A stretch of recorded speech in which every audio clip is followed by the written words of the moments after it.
Hello, welcome to Staring Down the Storm, Autism Advocacy in America. I'm your host, Tabitha Ziegler.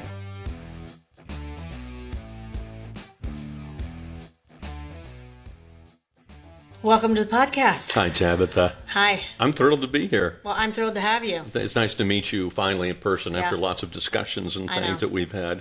Well, most people realize that I'm quite the character, virtually or in person. I knew that on the phone, and I liked it. Yeah. I liked it. Yeah, well, we're just going to lean into the authenticity there. So let's talk about your book, For the Love of Stephen. Thank you. Should I hold it up? If you want. The book. Only been out for 3 months. Yes, yes. Still pretty new. Right.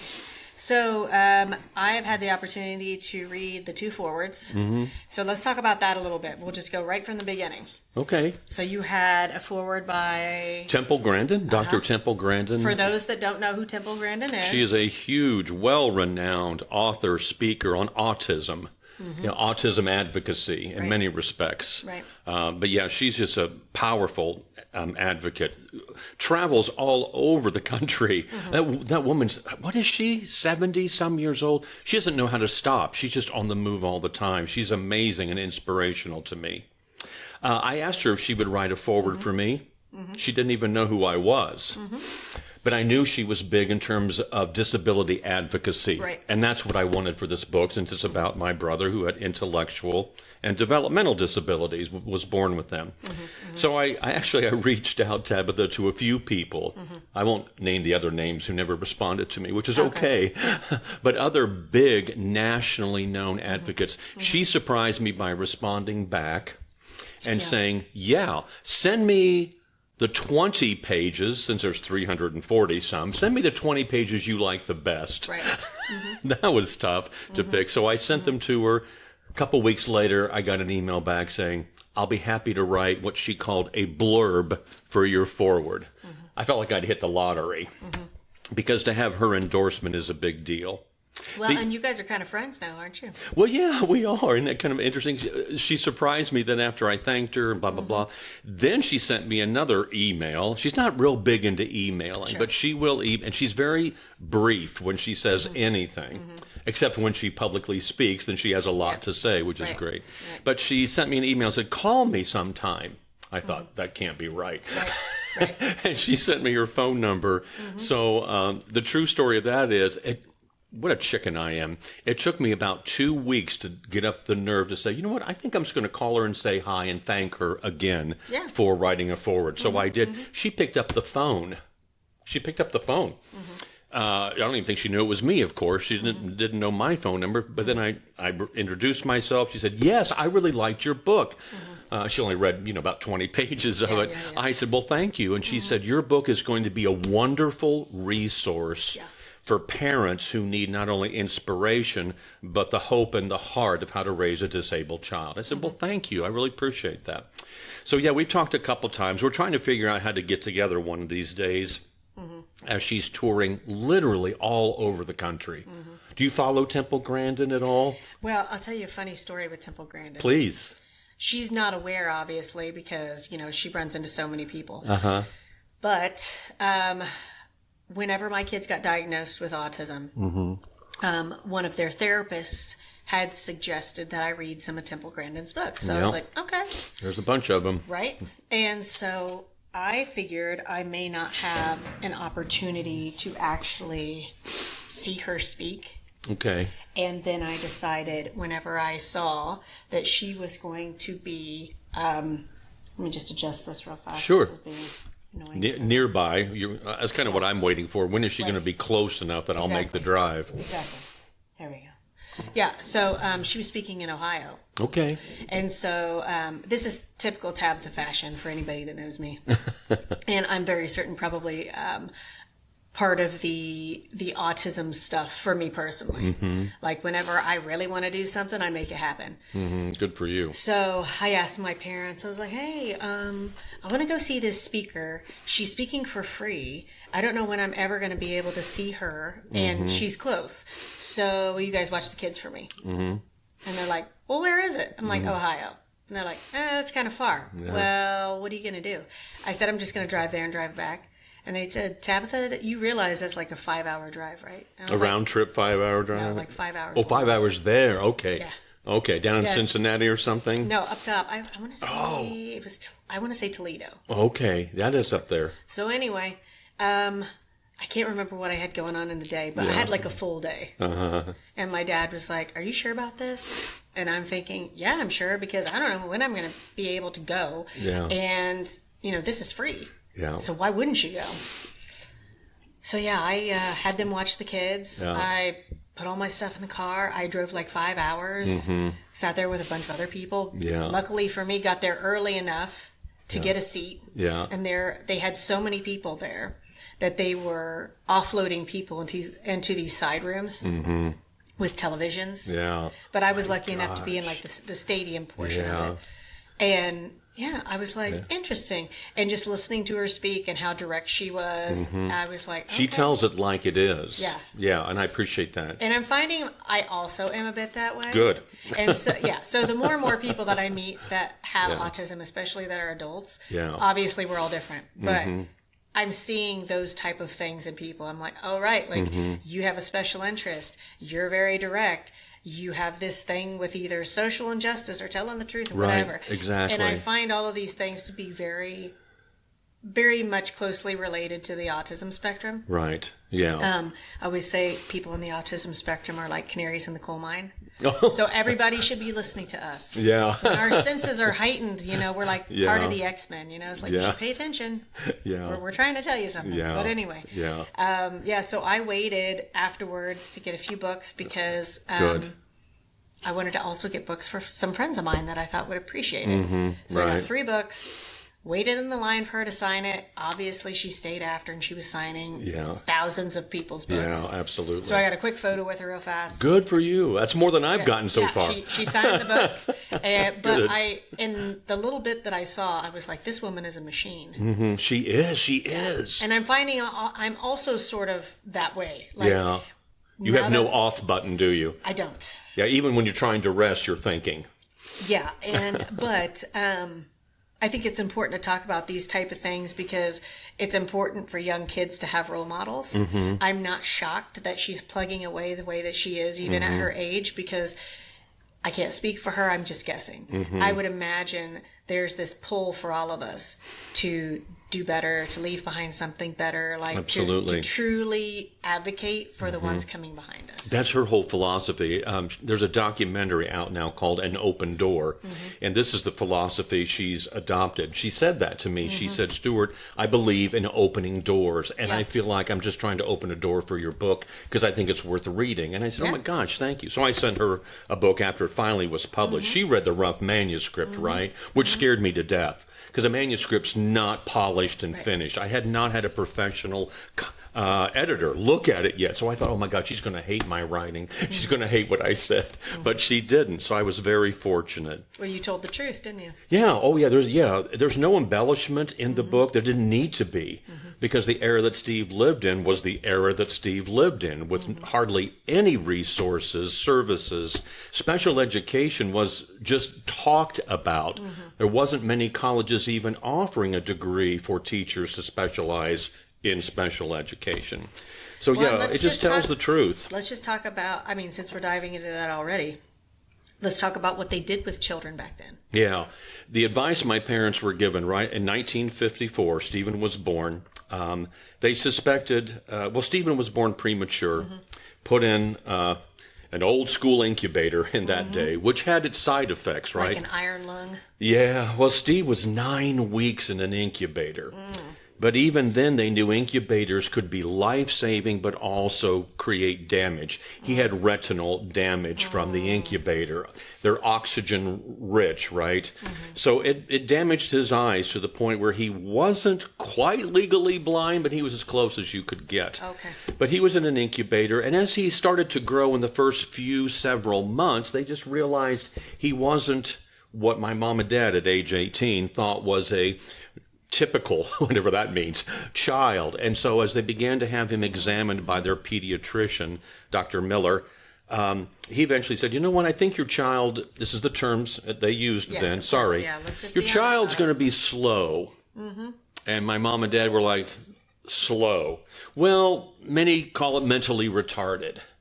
And of course, panic and fear struck them down. They were only 18 years old, their first child. And there was nothing available. So the advice was from the doctor and even my father's mother, my grandmother, Stephen's grandmother, the best advice they gave them, find an institution to put him in.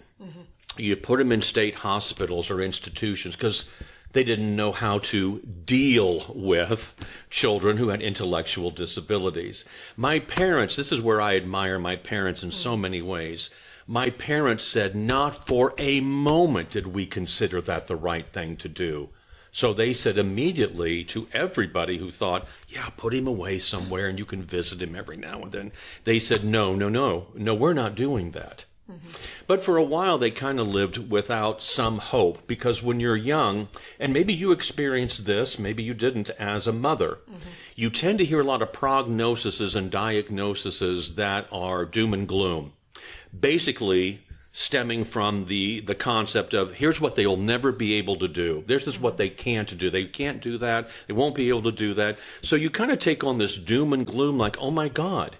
So they'll never be able to, they said Stephen won't speak well, he won't be able to think logically, probably will be uncoordinated, can't ride a bike, blah, blah, blah. So my parents early on were just, they were devastated. But then it was an early summer when he was maybe 2 or 3 years old. Long story short, I don't want to give away the book. Long story short, there was one summer where I had an aunt, Aunt Betty, said, I'm going to teach him to pedal a tricycle. And my parents were like, well, okay, good luck, because we were told there's no way.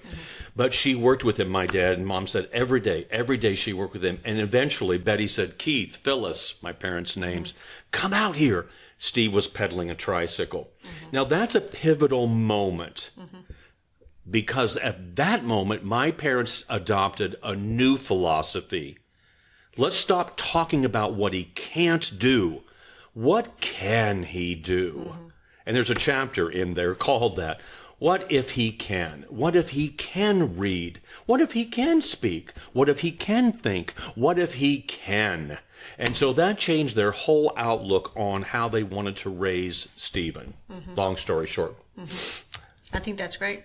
And a lot of people, even now, I think certain conversations make people uncomfortable. Nobody wants to admit if they're wrong, if they don't know, if they don't know where to find resources, whatever, all of the unknowns, right? Yeah.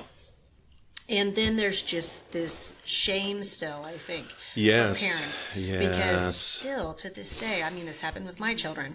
I'm not saying everybody did it, but, I definitely felt like, and I was maybe not told, like, what did you do to cause this? Exactly. But it was sort of insinuated, or there would be a ton of advice of the things I should try, the things I should do. Maybe I shouldn't do this. Maybe I should do that. And I did come to this point where I was like, right, I'm not going to get everything right.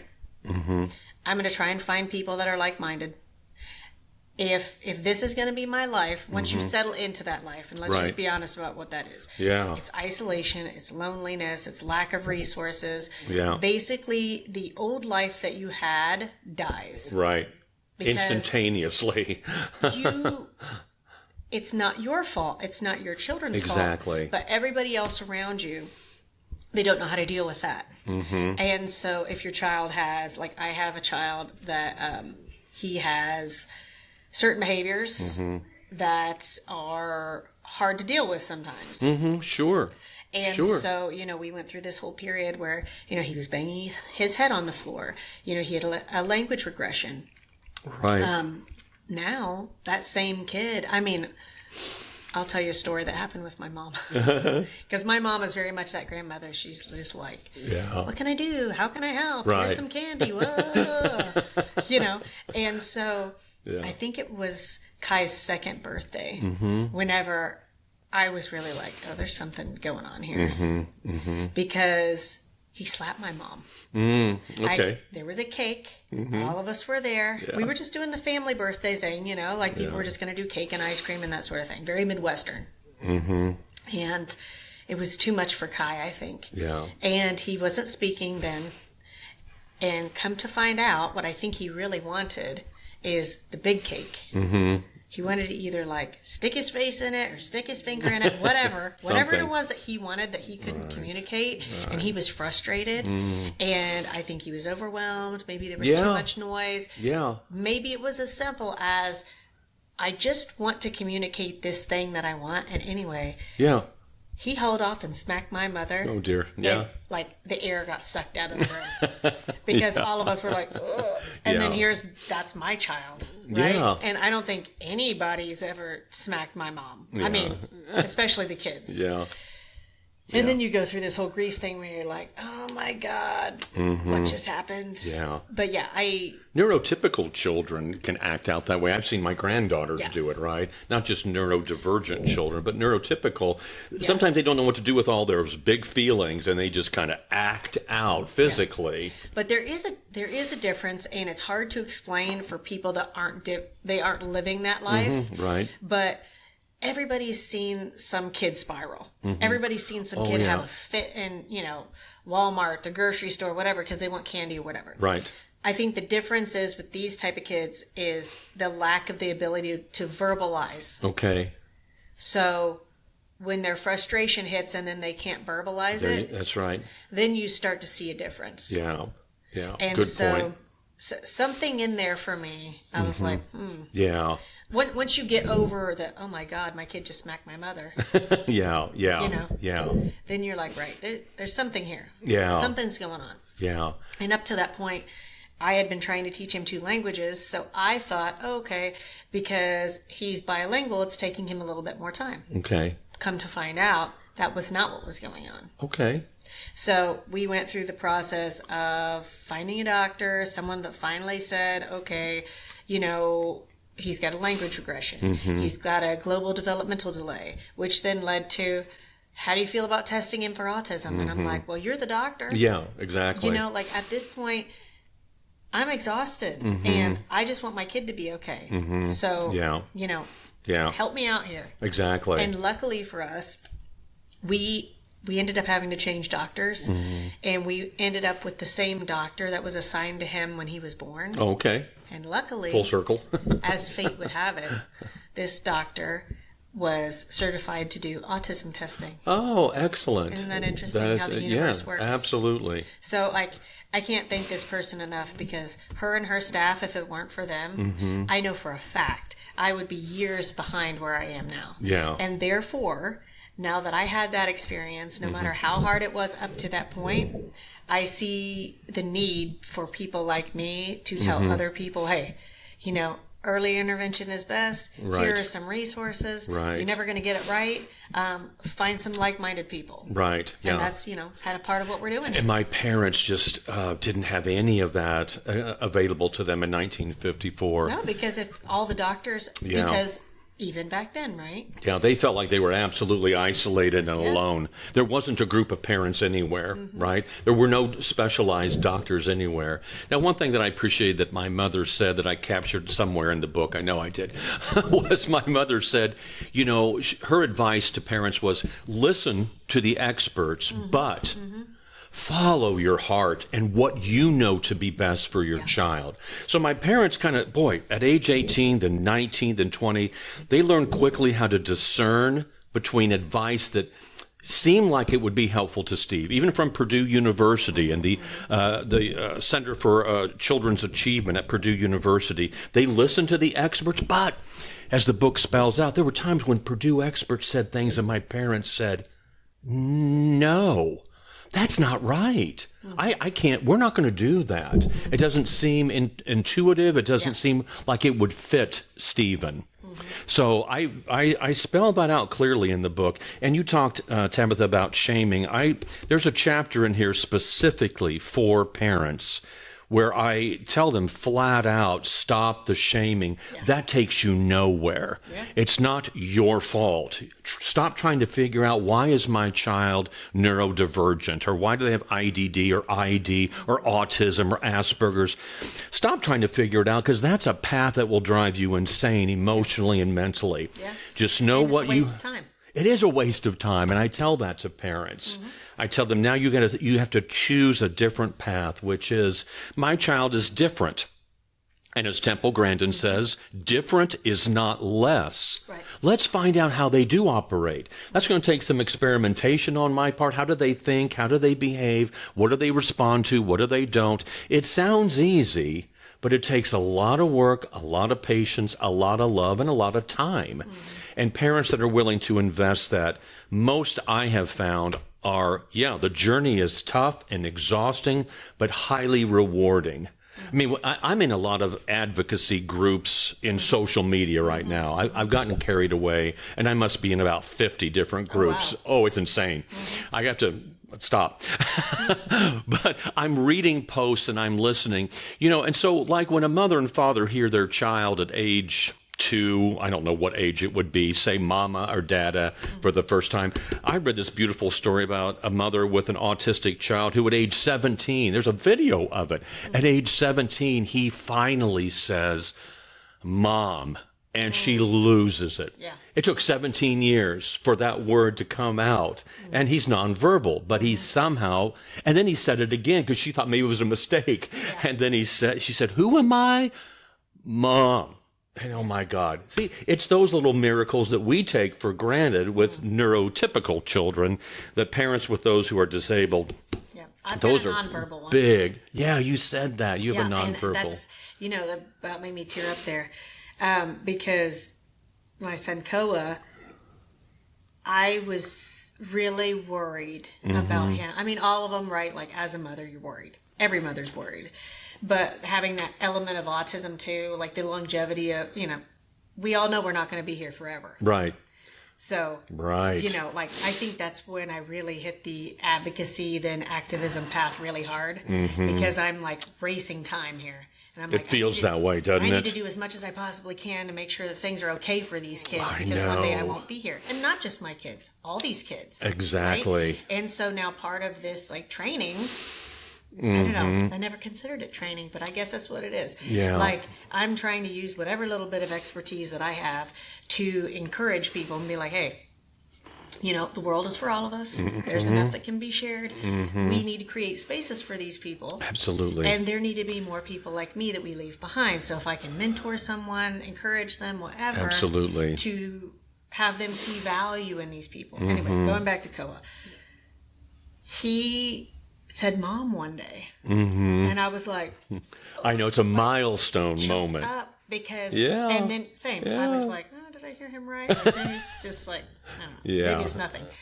Yeah. But it's funny because I call him the little gremlin. I have lots of little nicknames for him specifically. And I think it's more of a milestone thing. My family, we're just like that. We're jokey people. So, we are too. We have irreverent senses of humor. Yeah, take the hard things and somehow make it comical. And so... yeah, I call him my little gremlin. No, because for now, until there's a new nickname. Right. So yeah, he was like, Mom, Mom, and I was like, what? It sounded like a little gremlin. Yeah.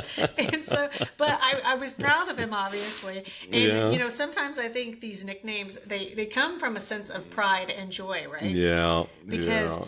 You're so happy you want to kind of give it a milestone, for all those other parents that just take that for granted that, their kids are jibber jabbering. And, I had taken my kids to a day school early on whenever the twins were still babies. And, we got kicked out of that day school. I shared with them that the kids had autism after I found out. And basically, then their bags were packed the next day, and I was like, "Right, okay." Oh dear. Well, and I don't say that to shame these people or anything like that. I just say it to draw attention to these things. Absolutely. Because I don't think normal people, right? It's hard enough to find a daycare or a babysitter or Yes. Nobody's families are watching their kids from anymore. Right. Just to be able to hold down your job, That's to true. find childcare for a normal child. Yeah. Then you have a kid that needs any kind of special needs. It doesn't matter what. Maybe Right. they have autism. Maybe they have Down syndrome. Maybe they're IDD. Absolutely. Maybe they have extreme medical needs. Mm-hmm. I don't know. But these kids are not being watched. Right. And that conversation has to be had too. And, Yeah. you know, that's why I'm very explicit in the language, because your old life does kind of die. People stop coming around. People stop visiting you. People stop caring. And you have to figure out a way if you can even maintain your job still. Yeah. Which I've since left 2 jobs. And that's very common. Yeah. I And bet it is. People are just in this struggle, like they're like the little rats, just Yeah. paddling water. Yeah, it's it feels if that I way. paddle long enough, Or gerbil on a wheel. I was like, am you're I just getting like- anywhere? You feel like you're kind of constantly drowning, and eventually you Yeah. find a pebble that leads to a stone, and before you know it, There you're you walking go. on land again. There you go. Yeah. know? Until you get tossed in the water again. Yeah. Yeah, for Yeah, sure. you become a very good swimmer, I think, when you're a parent of a Yeah. special needs kid. Yeah. My parents had the same worry too, as Steve was growing up. And then later it became kind of a worry among the siblings. I have 2 older brothers. I had Scott and Stephen, who the book is about, and an older sister, Susan. But what you're describing is who's going to, we thought, who's going to take care of Stephen someday when mom and dad no longer can? He lived sort of semi-independently, but yet dependently on mom and dad. Because, again, they did a remarkable job of making Steve feel seen, and they insisted that the world see him in a day where there weren't special education groups. So when Steve joined the Boy Scouts, he joined Boy Scouts, right? And the troop leaders and the other Boy Scout kids are like, what? Who's that kid? When he joined 4-H, it was 4-H, right? There wasn't a special needs student 4-H group then. But mom and dad were worried about what to do with him someday, and I'm sure that's every parent's concern. I can't be here forever. Who will look after my child when they need some looking out I for? think, these lanes they're going into the same lane, right? So my goal is to make my kids as independent as possible. My parents as well. And I'm sensing that. Absolutely. Not everyone is like that. And the more that you baby these kids, the more that you don't give them a skill set, the worse off they are. Right. Even if it's hard for you, even if they fall, even if they skin their knee. I'm not saying all of us have to do it the same way, but there has to at least be groups or someone that will challenge that child at some point in their life. Yep. So that they have to do the thing. That is something cool. Dr. Gephardt is the one that started at Purdue University back in the 1950s and early 60s. The Center for Achievement for Children with Special Needs. That was revolutionary. Nothing existed like that. He wanted to do research. And he had, if you want to call it a class, it was really more of a diagnostic center, which is fine. But it was full all the time. But Dr. Gephardt, when you read some of his work, and I mentioned some of it in here, he was a pioneer, but he also didn't understand everything yet. A lot of it was theory and not pragmatics yet, but a lot of it was theory. But he told parents flat out, do not cajole and shelter your child. You are actually, and this is the term they used, you are handicapping them even more emotionally, mentally, educationally. Don't shelter them and keep them in place. You've got to see what they're capable of. Don't cajole them. Treat them like you do the other children. My parents were marvelous at that. Steve, we didn't even know Steve had what mom used to call a handicap. It's not. But we didn't even know he had special needs until we were much older, because Steve was treated like we were treated. If he misbehaved, he got in trouble, and so did we, right? We just saw Stephen as Steve. He was our brother and our playmate. And it really wasn't until later when we recognized he was different. He did not have Down syndrome, but he was different in so many ways, and the book describes that. And bless his heart, he had a terrible skin condition, ichthyosis vulgaris, which is scaly, dry, peeling, flaky skin. And so this poor kid looked like he had a permanent sunburn that was peeling. He had these Coke bottom glasses, had the crookedest teeth in the world, and mentally, he was fun, he was humorous, but he looked different. And I don't shy away from that in the book. But when we started to recognize that other kids recognized that, suddenly he became a target for ridicule and for shaming and to make fun of. And there's many stories in here that just tell the reality of what it's like to defend your brother. Physically, I had to defend him physically, and verbally, and so did my other brother and sister. But you're like, not today, Satan. Exactly. Not on my watch. But that was the journey that Steve took. But my parents just took a courageous journey of love in a time when, again, I hate to repeat myself, most of these children were institutionalized. My parents said no. And so they made people see him. Steve didn't have a disability as much as he had an invisibility. And Steve did tragically die. Spoiler alert. He tragically died one day on his way to work, but I'll let you all read about that. But what was ironic about that, as I say in the book, Steve fought, and my parents fought, and we fought our whole lives for him to be seen as fully human, with respect and dignity. And then on a cold winter's morning, a man who didn't see him hit him with his car as Steve was riding his bike to work, as he always did, and knocked him down and killed him, right? Just irony, right? We fought his whole life for him to be seen. In the end, he wasn't seen and was hit and killed. But that was just the journey of Steve's life. Was my parents were determined, as you are. I want to give him the fullest life we possibly can. So what can he do? What is he capable of? What do we have to teach him? Because intellectually, he had an IQ of and I hate IQ scores, by the way, but just to give the listening audience an understanding, he was around 65 in IQ. I have a chapter called Love Does Not Have an IQ, because Steve fell in love and got married a couple times. Yeah. So it's kind of, those are, one's a disastrous marriage and one was a wonderful marriage. Okay. But yeah, so just trying to help Steve navigate what can he do and live the fullest life possible was their ultimate goal. And as siblings, we weren't worried what was going to happen to Steve someday. We were going to take care of Steve. My parents were worried. We weren't worried. But we never got that chance, unfortunately. He died 20 years ago. It took me way too long to finally write his story, which I wanted to do a long time ago. It took retirement, Tabitha. I insist that you retire as soon as possible. It takes retirement to finally get some things done you want to get done. Maybe that's kind of what I did. Good girl. In a way. There you go. I mean, I'm taking on far more than I think I ever imagined. I'm proud of you. I think it's great. Thank you. What you've got going in the horizon, I'm excited.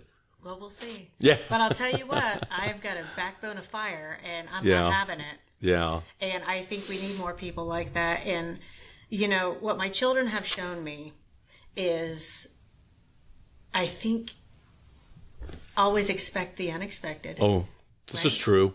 Yeah. It's kind of one of my philosophies. Yeah. And if you never really have an expectation, then you're never disappointed, right?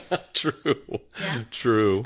Which is why I'm disappointed a lot, because I always have expectations and goals, and then if they don't get fulfilled, I'm crushed. But I'm sorry, go ahead. No, it's fine. But and basically just be supremely joyful. Yes. Yeah. And I think, from the little bit that I was able to read of your book, I think these are the things that people like this, that other people don't value, actually bring to society and truly enrich society. Because I've got a cousin too that, he would have been considered slow. He's the youngest on that side. I'm going to say 8 to 10 years younger than me. But, he's still other people may also see his life in a different way than he sees it. But I will tell you this, he's a mountain of a man. Oh, really? He's almost 7 foot tall. Oh my gosh. 400 pounds, just Jolly Green Giant, and my kids can't get enough of him. He's like Hodor on the Game of Thrones, just this big, giant, really lovely man. But when you look at him, you're intimidated. And hairy, too, right? It's funny, because some kids are, like, freaked out by hair. Mine aren't. Like, they just, like, from the time they were tiny, they were always crawling on him. He was like the mountain. They just wanted to climb. And I think other people would be intimidated of someone like that. Yeah. And it's just interesting to see how kids, but especially kids that would also be considered other. Yeah. It's like they sense it amongst one another. They do. They do. In one chapter, I spend a chapter kind of comparing Stephen to Forrest Gump. There's so many similarities. Sure. It dawned on me one day a long time ago. I love Forrest Gump, the movie. It's probably my favorite. I didn't even know why. Sometimes I'm slow. So one day it finally dawned on me, Stuart, you love Forrest Gump because you love the character. He is Stephen. Yeah. All over again. Intellectually challenged, but capable of doing a lot. Now, Steve never played ping pong like Forrest Gump, right? He didn't go to Vietnam. But Steve had some abilities that were kind of amazing. One of Stephen's amazing abilities that I guess I would need an expert to explain to me. He wasn't a savant. Okay, some people with special needs really are savant. You see that in the movie The Rain Man, where Dustin Hoffman is this brilliant savant. Steve had an uncanny ability to play chess and was excellent at chess. Oh, I talk about that in the book because when Steve joined the high school chess team as one of the special ed retarded kids, they didn't take it seriously.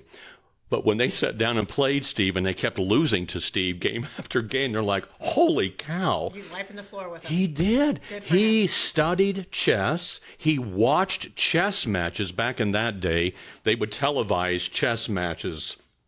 Boring. I found chess boring. Steve understood somehow, cognitively, the strategy behind how pieces could move, should move, where, how, when. It was fascinating. And my dad, I tell the story in here about my uncle who played Steve in chess. My uncle, who was very smart, valedictorian of his class, Steve just kept beating him game after game, and it didn't settle well with him. Because he's like, well, this is my special needs nephew. He's killing me in what's supposed to be a really smart person's game right now. It just was something Steve had an ability to do, kind of like a Forrest Gump thing. But again, that just comes from my father and mother opening wide the door of opportunity. They never said to Steve, we don't want you to try that. Oh, honey, I don't think you should try to play on the church basketball team. He did. We don't want you to do any of that because we're afraid you might embarrass yourself or embarrass us. That was not my parents' philosophy. They're like, Steve, you want to join the church basketball league? And he traveled a lot. He didn't dribble real well. Steve joined the church basketball team. Join 4-H and take pictures. Join the Boy Scouts and build your own campfire. And he did. I just loved my parents' philosophy because it was so far ahead of its time. I think that's what I found remarkable about it, you know. Well, and I think that's why it's important to tell these stories.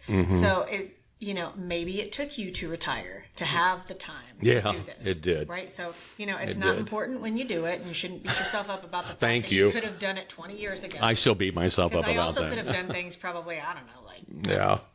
Obviously, my oldest child's only 6. But I see your point in that. Yeah. Like there's always this way back machine for all of us that are trying to do something good. They're like, but if I did this, or if I went back 2 years, and I think it's important to remind ourselves that the way is forward. Yes, you're right. And to take the knowledge that we've amassed over our lifetime to make a positive impact. And I guess I stopped beating myself up about 20 years lapse. When I went, I had a meeting with the ARC of Indiana, Kim Dotson, who you know, who's the CEO. I've not met her in person yet, you're but gonna love her. I know of her. Okay, she's wonderful. She wrote the second foreword to my book. Not knowing me, she read my manuscript, said she would love to write a foreword. I met with the ARC, and I did confess to the leadership of the ARC. We were in Indianapolis. I did say, I was worried that a story that's so old, we're talking about the 1950s and 60s and Steve dying 20 years ago, would no longer be relevant.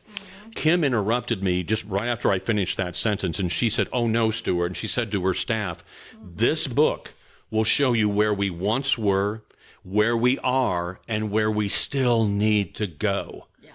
And as I sat there at that meeting and listened to where we still need to go, even though I give credit in the book to our advancements, we are still lagging behind in where we need to go. And I'll never forget one staff member, because I said to the staff, they were getting ready for a big legislative day on Capitol, there at the state capitol of Indiana. They were getting ready to push policy, talk to lawmakers, because things would just keep getting taken away from those with special needs. It's really alarming. Sorry, I just flipped the table to politics, didn't I? But you see how everything is political. Yeah, it is. Especially once you go down the path of advocacy that leads to activism, and you end up finding yourself on the steps of some courthouse somewhere. Yeah. I said to the staff, I said, you know, what bothers me is that usually when it comes to the allocation of resources and money and services, the disabled are the last to the table. And after I said that, a staff member said, Dr. Jones, you're right. But not only are they the last to the table, when there's a seat that's needed, they take theirs away. That was profound to me, and it hurt even more, because I've always been thinking they're the last to be considered, right? And she said not only the last, but if there's another consideration, they then get pushed back even further and away from the table. Ouch.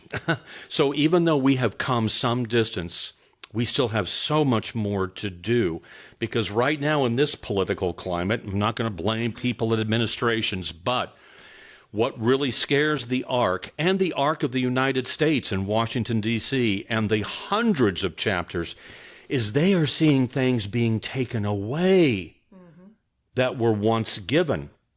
And that's what really, this is where I tend to get mad.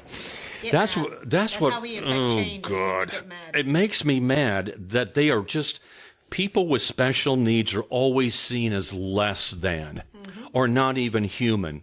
And in the minds of so many people, it's like, well, we only have so much, and they're not going to mind, because do they really appreciate it? Do they really need it? Are they really going to amount to anything or be contributors in our society? Who gets to decide who is fully human and who doesn't?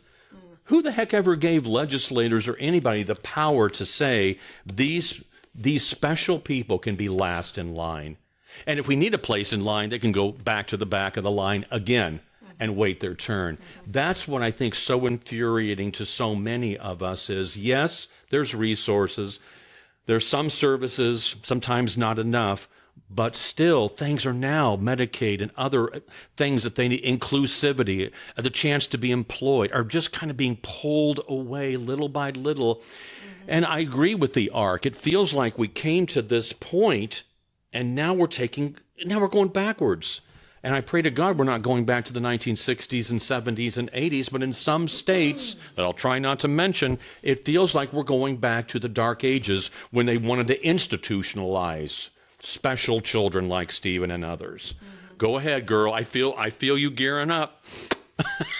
Well, you know, and I think we had talked about John Dickerson and Kathy Davis were on my podcast. And, you know, I always, in a way, hate it when I'm right. Yeah. Because I feel like I've kind of had my finger on the pulse as we've gone along. Yeah. And I've been trying to blow the horn on different things. Good for you. Thank you for doing that. Well, you know, like, we need to. Those of us that are so inclined, that know history, that have an interest in things, like, we have an obligation to speak the truth. And so, yeah. Whenever there are conversations about institutionalization anywhere, that is a red flag. When they start with conversation about, yes, but it's for the criminally insane, then you know that is also opening the door to everyone. Oh, my God, yeah. Right? Indiana's a perfect example of that, because in the late 1990s, well, I'm sure you know this, but, you know, we've spoken about it on the podcast a few times. So for those of you interested, you should check out the John Dickerson episode that we had. Yep. But, you know, there was a staff member that, I think it was 1997, she blew the horn. and she contacted the Indiana State Police, and then they mic'd her up. They put a hidden camera on her, and she went into this place, and Good she, for her. videotaped what was going on, Good the for language her. that was used, whatever. There was a full-blown investigation, Mm-hmm. and the culmination of that was Indiana decided to close all of their institutions, Mm-hmm. and they decided to come up with a better way.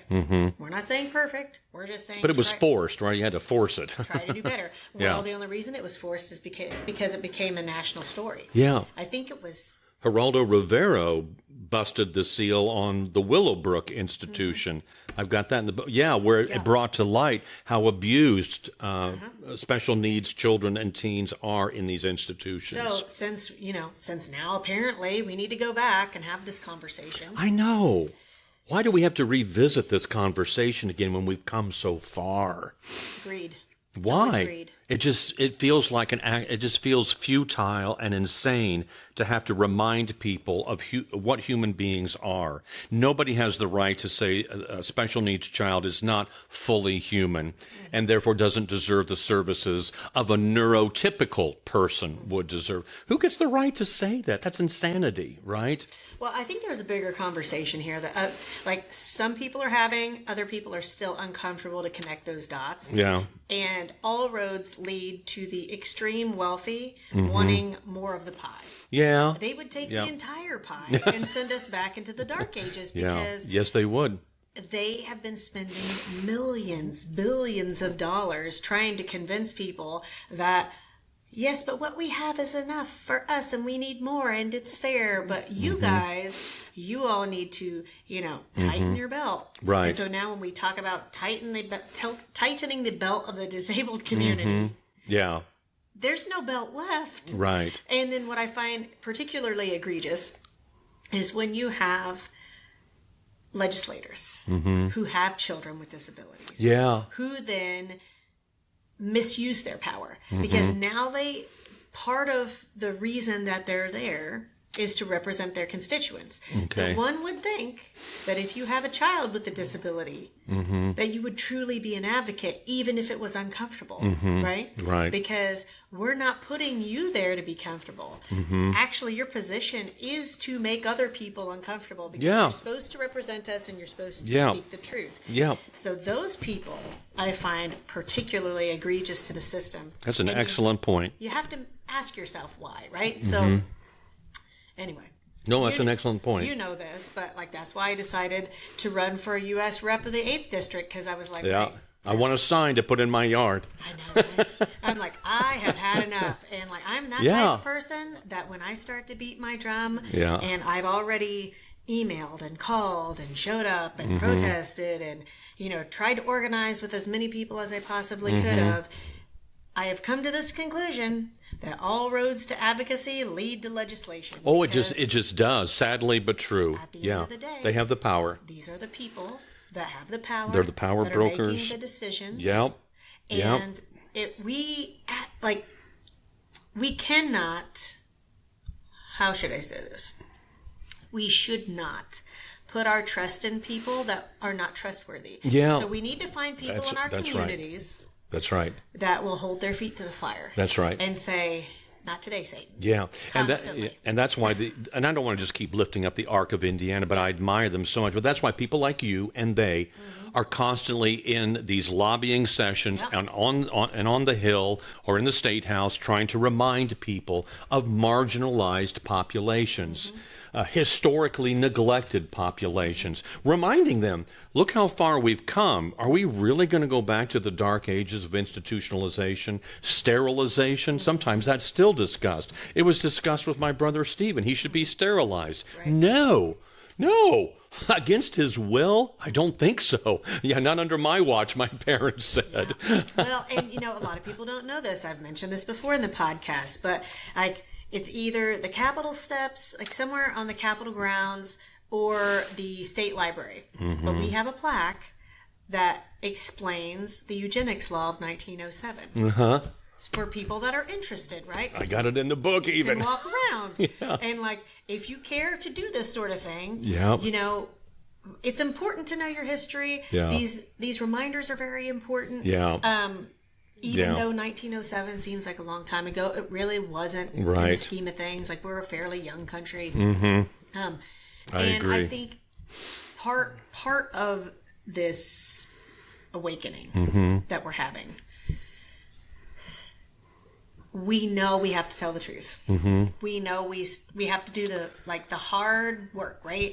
Like, we have to say those things out loud. Right. Whether it's about the disability community, whether it's about the indigenous community, like all of these things sort of play into one another when you're talking about discrimination. Yeah. And when we start to peel back that onion with the U.S., and then we start to see, hopefully people are making these connections. Right. Where it's like, oh, right, you've always had this very elite group, typically men, not always men. Yeah, white males, you bet. Typically, that Me. they're hiding. Right? They're hiding in plain sight. They're like the Elon Musks and the Peter Thiels of the world that are like, we will never have enough. Our greed is insatiable. We don't care about anybody but ourselves. Yeah. We need to make the rules work for us, and it will never be enough. Yeah. And so this is not just an American issue, even though right now, you know, for whatever reason, I guess America, just since its inception, right? We're always that guy. And because we're so big, because we're full of so many different types of people, it takes a while. It takes a while for these ideas to spread and to find those elements, those human connector parts, to convince people like, oh, yeah. It is real. Like, we all have more in common. So when people start to connect those dots, where it's like, right, we're all suffering, we're all poor. It doesn't matter whether you're black or disabled or Hispanic or speak the same language or whatever. Like, this has been a systematic problem, decade after decade. Yeah. The players may be different. Right. But the players, when it comes to the money, are generally always the same. It's always this tight-knit group of guys having these, you know, secretive meetings. Yeah. And how can we screw over the American public? Right. And you're right. You know, the disabled community, they're either not going to be intelligent enough to care. Yeah. They're not going to have enough advocates to care. But the ones that are advocates are dangerous. And I think this is where, this is where the autism conversation for me really started to illuminate. I was like, oh, you guys are scared of us. Yeah. And you should be, because we can see through your bullshit. And we'll tell everybody. Yeah. I had a person remind me of that just 2 days ago. I met with Shelley Yoder, who's the CEO of the Down Syndrome Association of Northern Indiana. And Shelley, who does a lot of advocating and is on the state capitol and even in Washington, D.C. herself, said that when I'm advocating for them, she said, sometimes you can tell legislators and they're politely listening, but they're not listening. When parents are advocating for them, they're listening a little more intently. She said, but when we have adults and children with special needs who can advocate for themselves, she said legislators lean in. And she said, in her opinion, she's been doing this for 30 years. She said, that's when I find they are listening, which is why people like organizations like the ARC and her organization brings people with special needs who can speak and advocate for themselves on behalf of those who can't speak and advocate for themselves. And they have a powerful voice. So I appreciate that she said that, and she's right. I will tell you something else, too. This is just my opinion. But I personally believe anybody that has any sort of disability, you are automatically an advocate for everyone else, because you know how hard it is. You know what that fight's about. Yeah. So we should have more of these people in office. Yeah. And, you know, I don't care what the disability looks like. You know, whether you have Down syndrome or you're in a wheelchair. I agree with you. Know, maybe even you're non-speaking. I would actually love to see that. Yeah, that because would be you. technically, right? Yeah. If you're an adult, I mean, Yeah. You never know. Maybe Ko will be a legislator one day. Yeah. Maybe he'll roll up there with his AAC device and then tell them what's what. Like, Yeah. I think these are the people that should be wielding the power. Yeah. Because then everybody downstream of that, if you are picking people that are sensitive to other people's needs because they have overcome all of that, you know, adversity themselves. Yeah. No, you're absolutely they see right. the necessity in it, right? Yeah. You know, like, this is why I'm a fan of Duckworth. Yeah. Man, she nails them to the wall. Good. But I think it's because she's like, right, you know, my life has been hard. Yeah. And I know what hard looks like. Yeah. And so, you know. Yeah.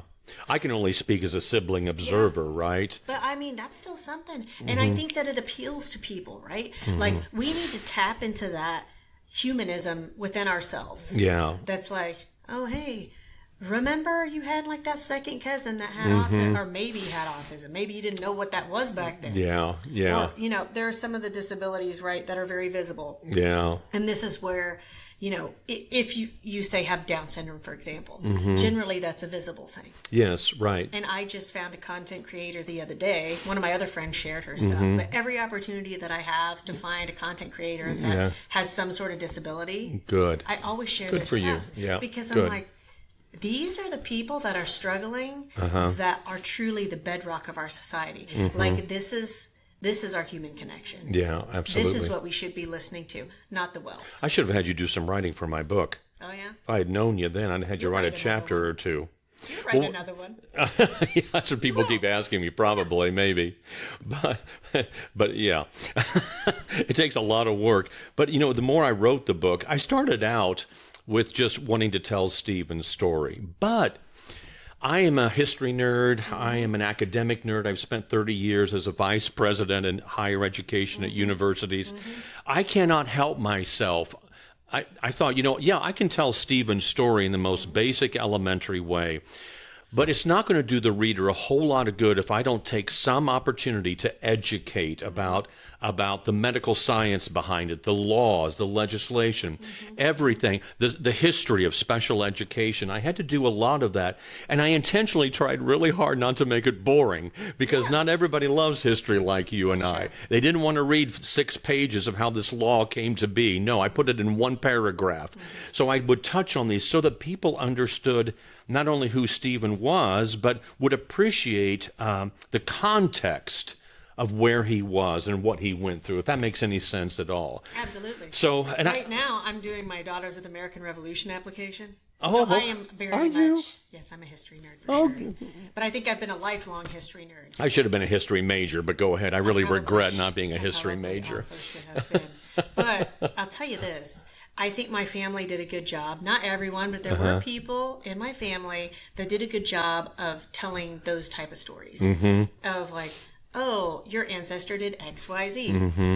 And I think it is interesting. You have to find that like personal connection to history, right? Like, maybe it's the American Revolution. Maybe it's the Civil War. Maybe it's just a document. Maybe it's the Emancipation Proclamation. Yeah. And then find your like familial connection.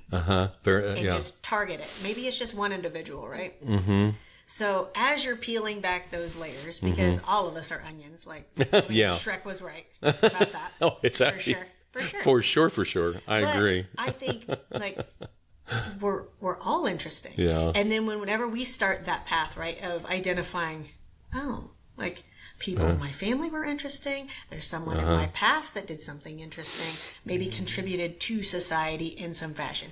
Maybe it's a small thing, but it's your family's thing. And then I think once you start to connect your family into a larger pool of things, then you care. Yeah. Right? Yeah, absolutely. So, you know, yours might have been Stephen that then unlocked some other things for you. Oh, absolutely. I can't believe I am where I am today. Writing this story, I educated myself about so many things. And now connecting to so many disability advocacy groups online and in person. And I'm meeting in person with so many now. I'm really seeing more that I wish I had known. So maybe I'll save that for the second book. But not to brag about the book, but... Two things my editor said. I hired an expensive but a really great editor who, and I didn't want anybody to sugarcoat. I wanted him to tell me what was right with the book and what was wrong with the book, and he did. One of the nice things he said, a couple nice things, was, Stuart, I was worried when you started to go down paths of history and medical diagnosis and the history of special ed and laws passed, that you were going to lose the reader. But he said you wove it beautifully into Stephen's story so that you didn't lose the reader. And I thought, well, that was an accident because I'm not that smart. So good for me. Good for me that I wove it in there beautifully. Yeah, yes. And I didn't ever want to lose the reader. When I wrote this book, I had Stephen in mind and being true to his story. The good, the bad, the ugly, the triumphs, the successes, and the failures, and the heartache. It's all in this book, which is why people on Amazon, all the reviews, gosh, so many reviews are like, I laughed, I cried, and I got mad. One lady said I screamed. So it will take you on an emotional journey. But I wanted to tell Stephen's story truthfully, and I wanted the readers to learn something. So when I see reviews that tell me they have learned something, one person said it changed my brain chemistry about how I will forever see those with special needs. That sung and spoke to my heart, right? That's what I was always hoping for. I'm not going to be a Nobel Prize winner. I'm not going to win the Pulitzer. I'm not going to be a number one bestseller with the New York Times. Never my goal. My goal, honestly, Tabitha, was I felt like Stephen's story still had something to say to people today, because I still see people who just are so uncomfortable when they're around people with special needs. They are judgmental. They dismiss them quickly. They don't see them as fully human. That still exists today. That hasn't left us. It's just better hidden. Sometimes people know it's not politically correct to be mean to special needs like they were decades ago. I'm still trying to get a message across to people that they are fully human and they deserve respect, dignity, and love.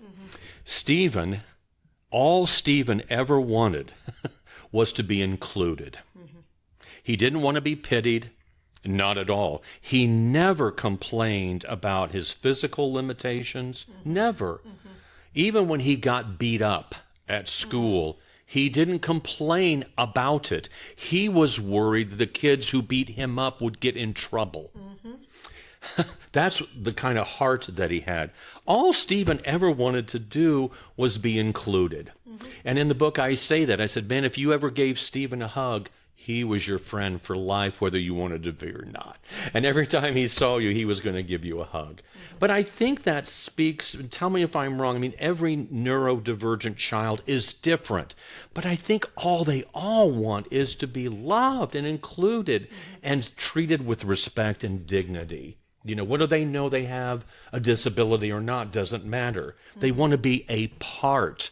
So inclusivity is such a big word to me. And when you speak about legislators and what the body of legislators looks like, because it's not inclusive, there's not much diversity at all, I always will worry about that. Even when I look at the United States Congress, I'm thinking, where are people with special needs who can speak for themselves and for others? Where is America is nothing but diverse, but somehow we want to marginalize those in minority groups and keep them at bay. So white, middle-aged male who are millionaires, and I'm not a millionaire, can somehow figure out how to keep making money, right? It is about me and the mighty dollar in this country. It just is. Sorry to go on that tangent. No, I like tangents. I'm very much a rabbit hole person. So I've had the possibility to have some really interesting conversations lately about race. And so I think we have to really do the work to figure out what we're going to do with these things. And it starts with, I think we need to stop talking about whiteness. And so I had a couple really interesting conversations lately about just like color. And I'm using they have this Crayola like skin tone box. Do they? Okay. Yeah. I think they still have it. Oh, okay. I noticed a couple of years ago they had it. And so essentially, when you're actually like coloring the people. Oh, okay. Right? Okay. They give you the flesh colors. Ah, wonderful. And so they specifically don't have like a white crayon and a black crayon. Okay. Like the extremes, because that's actually not what people are. Yeah. So right. Whiteness doesn't exist. Like we're like different shades of brown, essentially. You know? And kids will do that. They will like take a crayon because they're curious, and they'll put it against their skin to see like, oh, like what's that look like? Is it close to my skin color? Yeah. Is it not? And I think when we start to break down this whole superiority complex that we have with whiteness, which is bullshit, Absolutely bullshit. then we can start to have other conversations about things like disability. Absolutely. And we're still trying to break down that, though, let alone get to disability. Exactly. And so that's what I think.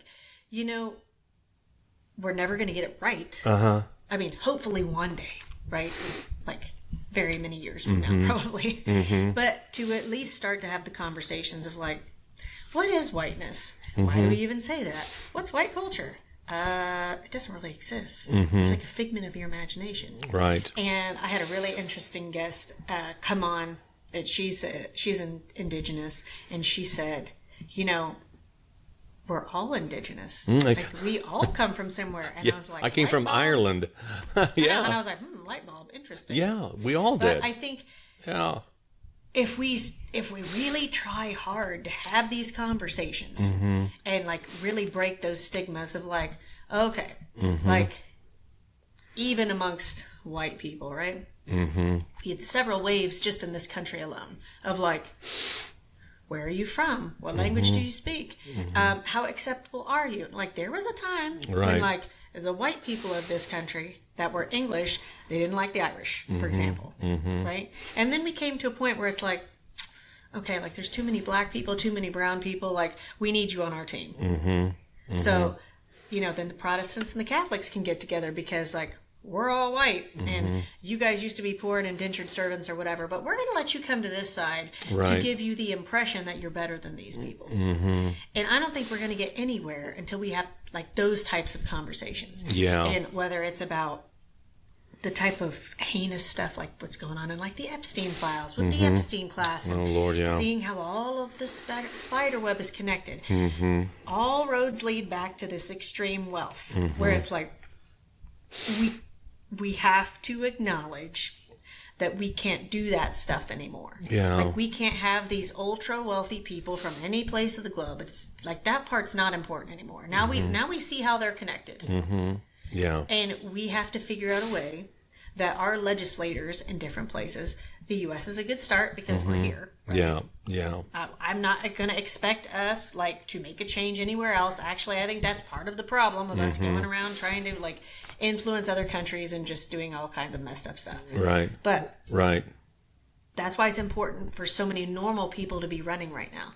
That's why it's important for individuals, whatever their demographic, to really buckle down, take their civic responsibility like very seriously and say, okay, I either don't know enough and I need to know more and seek people out, or maybe it's just say no to wealth. Maybe it's just as simple as, okay, here's my list of candidates. Who's rich and who's not? Yeah. The more money they have, or maybe their campaign contributions. Who's giving them the money? Because we all know, right? Like, special interest groups, you bet. For free. Yeah, no, that's right. Nothing is for free. Yeah, so that's right. If you have a candidate that maybe has gotten like an insane amount of money from a certain group or an individual, track that money. See where that money train goes. And what they're going to legislate for and advocate for. Absolutely. Those people will be who they end up representing. Yeah, absolutely. So I feel like, and I think this is why I got into politics. Yeah. Because now I was making all these connections and I'm like, right. Yeah. I appreciate your stance on diversity very, very much. Well, I mean, let's at least have the conversation. Yeah. And I was fortunate and blessed to be in higher education. You know that most higher education institutions, universities and colleges have a lot of difficult conversations about a lot of many things, right? And just like in my book, I said that for people who believe just because we had the civil rights movement that racism is dead, boy, are you naive. And to believe that we've passed the American Disabilities Act and we've done other kinds of legislation, IEPs for children with learning disabilities, just because you think we've got all that we've fixed the problem for children with special needs, you are so naive to believe that. We have so much more to go. I'll tell this story real quick. You have plenty of time.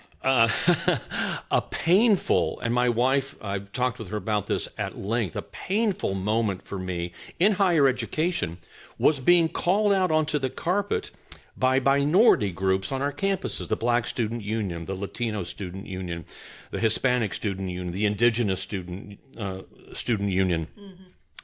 I thought my colleagues who were vice presidents and the president and the board of trustees all thought, we're doing a great job as white people, being really diverse and inclusive and giving lip service to all of the right things to say, until the George Floyd incident, which rallied people across the country, including the students on one campus that I worked. Mm-hmm. Those students became indignant. They got to the point, too, where they're like, we're fed up and we're not going to take it anymore. And, of course, as white people, we're like, what are you mad about? I don't understand what you're mad about. What did we do? Well, they politely and profoundly called us onto the carpet over many meetings, telling us what microaggressions and aggressions they were facing, where the playing field is not even, where they are still being discriminated against on the campus. Mm-hmm. And, you talk about painful, uncomfortable, but eye-opening. We learn a lot when we're put through pain. Yeah. We can learn a lot when we're uncomfortable. When you take somebody, including me, out of my comfort zone and make me look at reality, it changes your whole perspective. And I do worry, not just for the disabled community, but for anybody who thinks we've arrived and things are fine for the blacks. Things are fine for the Latinos. Things are fine for people with special... No, we are not there yet. Have we made progress and strides? Yes. Are we still behind in our progress? Yeah, we still are. Mm-hmm. And for people not to see that worries me. Not only that, but what I said earlier, not only are we here, but now they want to go backwards. Mm-hmm. And this no more diversity on campuses, no more equal opportunity, administrations who want to take away all of the progress we've made on everything. Mm-hmm. Is just scary as hell to me. I think we're going back to the 1950s. Way farther back than that. Thank you. Well, well, not thank you, but okay, maybe you're right. For saying it out loud, you mean? Yeah, it scares the hell out of me. Representation matters. Uh-huh. It does. And let's put it like this. We can try hard, right? Mm-hmm. But we can never sit in the shoes of someone that's black. Right. And we don't know. I said that in a meeting. Yeah, sure, I can't. I don't know what that is. Maybe we don't have the words to talk about all these things because that's not our lived experience. Right. So this is where it's important to have people enter the stage that can tell you. Yeah. And can call you on your bullshit. Yeah. And they did. Yes. But that's where you get growth. Yes. Right? But yes. We're never really going to get growth until we start to acknowledge our wrongs as a country. That's exactly right.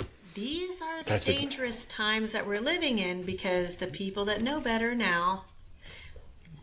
The nobodies, right? Mm-hmm. Like I heard there was somebody's TED Talk, and he was talking about the nobodies, and I was like, oh, you're right about that.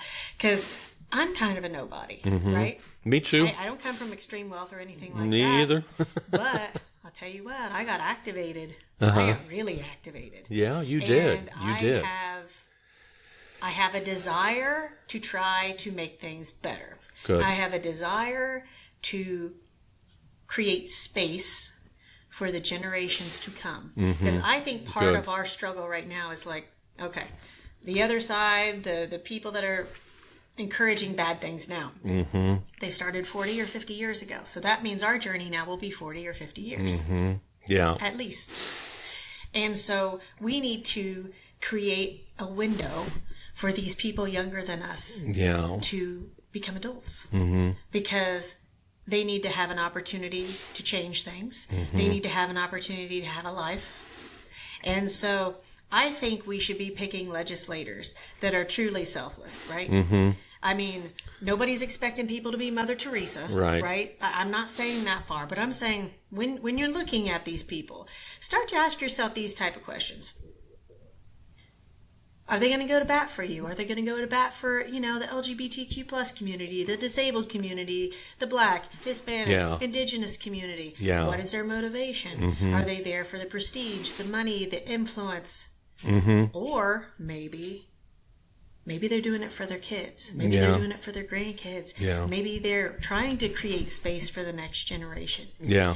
Maybe they're just trying to be a decent human being that is seeing the writing on the wall. Yeah. And these are the type of things we need to look for when we're examining someone's character, right? Nobody's going to be perfect. Nobody's going to solve it all. But if we start to look at this situation, like for your brother, right? You're talking about things that happened in the 1950s.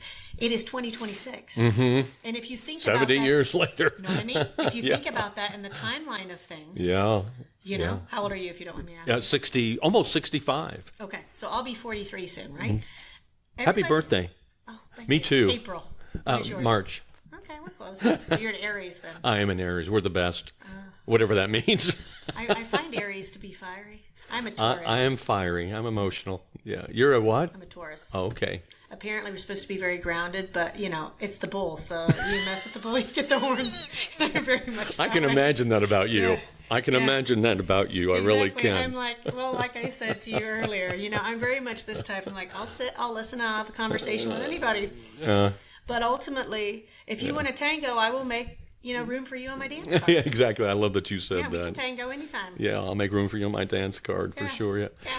But I want those legislators too, for sure. But sometimes I worry, will they, once elected, I'm not saying this is true of you, will they stay true to the truth?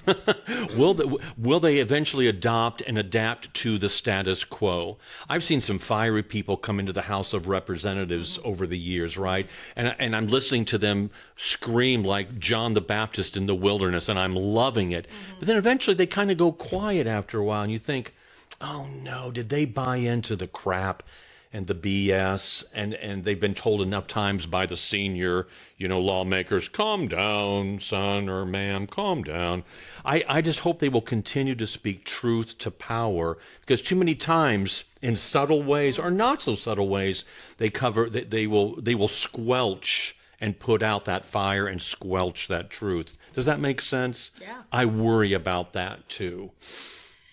Well, that's why I'm talking about money, right? Like, I think the only way forward for legislators, not just in this country, but everywhere, really, you got to suck the money out. Suck the money out of the room. Money is the root of all. Sorry to sound like an old cliche, but I do believe money is the root of all evil.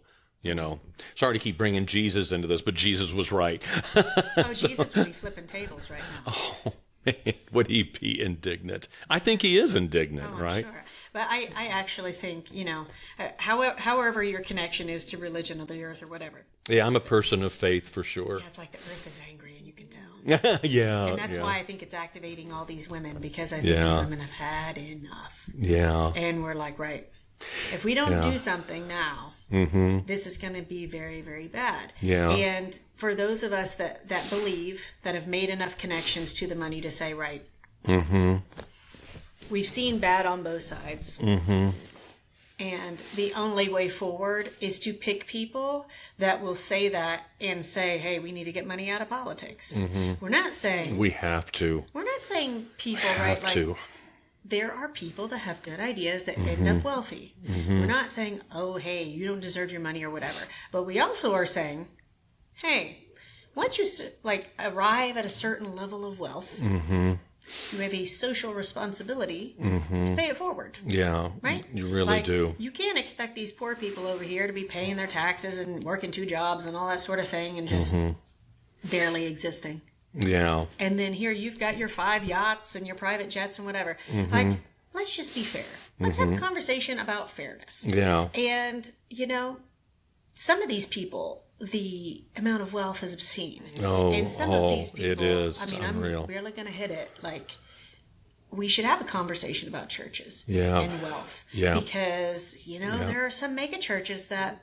Oh, my gosh. No, you have hit a level where I don't think that you deserve to have nonprofit status or tax exempt status. Like, when you're starting to go against Christ's principles, when you're turning the poor away, there's all these type of things that... It is very concerning. If you are a true follower of some faith, any faith, Any right? faith. Any faith. And they have so many things in common that you can't go wrong by picking any faith, but go ahead. one of the main tenets of most religions, right? Yes. Is to take care of the poor, take care of the elderly, take care of the children. Love your enemies. Love your enemies. Yeah. Treat others like you want to be treated. It's a lot of the basic tenets of all faiths. Give.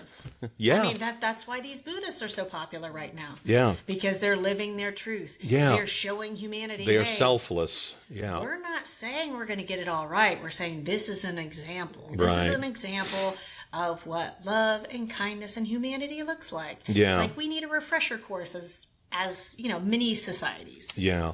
And I kind of feel touch ground a bit. Yeah, and I kind of feel like that's a little bit of my niche. I think there's a lot of wonderful people like you and other organizations who are fighting the really good fight among legislators. I don't know that that's my niche as much as the faith community is. And again, there's a lot of faith. There are some faith stories in here because we grew up in the Christian church. And there's some faith stories in here that are heartwarming and not so heartwarming for Stephen. But before I ever went into higher education 30 years ago, I was a pastor. I'm an ordained, theology degreed individual who did pastoral work for the first 10 years of my career before I went into higher ed. I feel compelled with that gift and that education to keep trying to tell the story about how the church should respond to those with special needs, because they're not doing a great job either. No, they're not. And so I'm actually speaking at a church in March where I'm going to read, and they want me to come as an author. They want me to come, and I'm going to read chapter 8 to them, which is really based on Psalm 1. You want to read a little bit about that? Yeah, it's called God Don't Make No Junk. It's a sermon. It's a sermon that our pastor preached one Sunday because our church in Lafayette had a wonderful ministry for persons with disabilities. So I'm going to go to that church. I'm going to read about how God don't make no junk, because I want Christians who who sometimes are just cruel as well, right? Sometimes they want the most perfect packaged version of Christ. Yeah, they really do. Yeah. And one of my favorite sayings comes from Mahatma Gandhi when a reporter asked him, all of your values and what you espouse and believe, I can't believe you're not a Christian. You should be a Christian. And he said, quote, I would be a Christian if it weren't for Christians. I love that saying because sometimes I feel disillusioned in the church because I'm looking for Christ among the Christians. I'm looking for that somewhere. So anyway, I feel like part of my ministry and work now with this book is a lot of things. Advocation for those who cannot advocate always for themselves. But also, I kind of want to make sure the church hears this message about Stephen and children like him, autistic children like the 3 that you have. They need to hear this story and this message that God don't make no junk.